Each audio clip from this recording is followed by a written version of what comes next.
Praise to the lord. ఈరోజు దేవుడు మనకిచ్చినటువంటి వాగ్దానం ఏంటంటే విలాపవాక్యములు 2వ అధ్యాయము 19వ వచనం. నీళ్లు కుమ్మరించున్నట్లు ప్రభువు సన్నిధిన నీ హృదయమును కుమ్మరించుము. ఆమేన్. దేని కొరకైతే మనం ఎదురు చూస్తూ ఉన్నామో, దేనినైతే మనము కోరుకుంటూ ఉన్నామో అది జరిగించటానికి దేవుని సన్నిధిలో మన హృదయాన్ని కుమ్మరించాలి. నీళ్లను కుమ్మరించినట్టుగా మన హృదయాన్ని కుమ్మరించాలి. దేనివల్ల అయితే బాధపడుతూ ఉన్నామో, దేనివల్ల అయితే శ్రమ పడుతూ ఉన్నామో, ఏది మనల్ని బాగా ఇబ్బంది పెడుతూ ఉందో వాటిని తొలగించమని దేవుని సన్నిధిలో మన హృదయాన్ని కుమ్మరించాలి.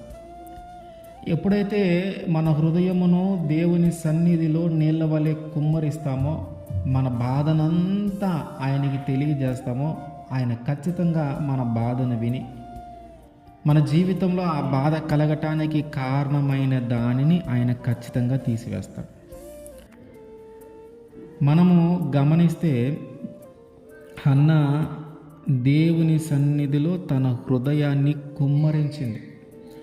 అక్కడ ఉన్నటువంటి దైవజనుడైనటువంటి ఏలి అడుగుతూ ఉన్నాడు, ఎందుకు నీవు అలాగున్నావు?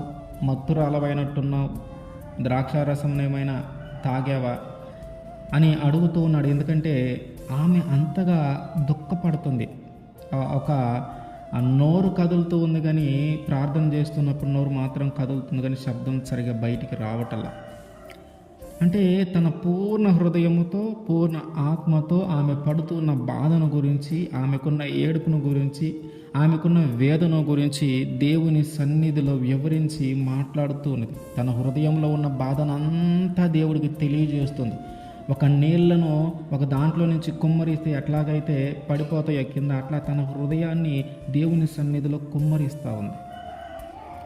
ఆయన అనుకుంటున్నాడు, ద్రాక్షారసాన్ని ఏమైనా తాగిందేమో, మత్తుగా ఉంది అనుకుంటుంటే ఆమె చెప్తూ ఉంది, అయ్యా నేను ద్రాక్షారసాన్ని పానము చేయలా, ఎందుకంటే నా హృదయంలో ఒక బాధ ఉంది, నా హృదయంలో ఒక వేదన ఉంది, నా హృదయంలో ఉన్న బాధనంతా, నా హృదయంలో ఉన్న వేదనంతా దేవుని సన్నిధిలో కుమ్మరిస్తున్నానయ్యా అని చెప్తుంది. ఎప్పుడైతే హన్నా దేవుని సన్నిధిలో తన హృదయాన్ని కుమ్మరించి అడిగిందో, ఆ తర్వాత నుంచి ఆమె దుఃఖముఖము ఉండకుండా మానివేసిందంట. అంటే దేవుని సన్నిధిలో హృదయాన్ని కుమ్మరించడానికి ముందు ఒక బాధ ఉంది.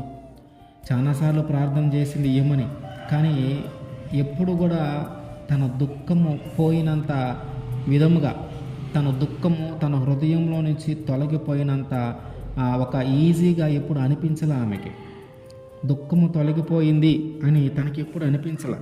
కానీ ఎప్పుడైతే తన హృదయాన్ని దేవుని సన్నిధిలో కుమ్మరించిందో అప్పుడు ఆమెకు అనిపించింది, ఇక నేను దుఃఖముఖిగా ఉండకూడదు అని. అప్పటి నుంచి ఏం చేసింది, భోజనము చేయించు నాట నుండి దుఃఖముఖిగా నుండుట మానేను.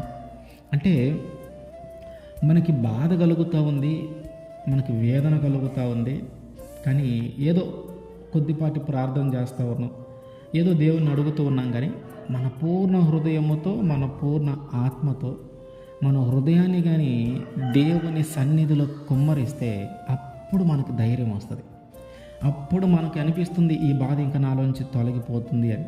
అప్పుడు అనిపిస్తుంది దీనికి కారణమైన దానిని దేవుడు తీసివేయబోతున్నాడని. అప్పుడు అనిపిస్తుంది మనకు. ఆమెకు కూడా అట్లాగే అనిపించింది. ఇంకా అప్పటి నుంచి ఆమె దుఃఖముఖిగా ఉండట మానివేసిందంట. ఆ తర్వాత దేనికోసమైతే హన్నా ఆ రోజు తన హృదయాన్ని కుమ్మరించి దేవుని అడిగిందో, ఆ అడిగిన దానికి ప్రతిగా దేవుడు సమూయేలును తన గర్భమున ఉంచాడు. అంటే గర్భఫలము లేక ఆమె హృదయంలో ఎంతో వేదన ఉంటే ఆ వేదనంతా తీసుకొని వచ్చి దేవుని సన్నిధిలో కుమ్మరిస్తే దేవుడు ఆమె యొక్క ప్రార్థనను ఆలకించి తన యొక్క గర్భము తెరిచి తనకొక మగబిడ్డనిచ్చాడు. ఆయనే సమూయేలు. అంటే మన హృదయంలో ఉన్న బాధ, మన హృదయంలో ఉన్న వేదన ఏదో కొద్దిపాటి ప్రార్థన చేస్తేనో, ఏదో నామకార్థంగా ప్రార్థన చేస్తేనో పోయేది కాదు. మన హృదయాన్ని దేవుని సన్నిధిలో కుమ్మరించాల. మన హృదయాన్ని దేవుని సన్నిధిలో ఆ పూర్ణ హృదయముతో పూర్ణ ఆత్మతో ఎప్పుడైతే మనం ప్రార్థన చేయగలుగుతామో అప్పుడు దేవుడు కార్యం చేస్తాడు. అప్పుడు మన హృదయంలో ఉన్న వేదన పోతుంది. అప్పుడు మన హృదయంలో ఉన్న దుఃఖం పోయి మనము కూడా ఆ రోజు నుండి దుఃఖముఖిగా ఉండటం మానివేస్తాం. కనుక మనము మన పూర్ణ హృదయంతో మన పూర్ణ ఆత్మతో దేవుని సన్నిధిన మన హృదయాన్ని కుమ్మరించాలి. ఆమేన్.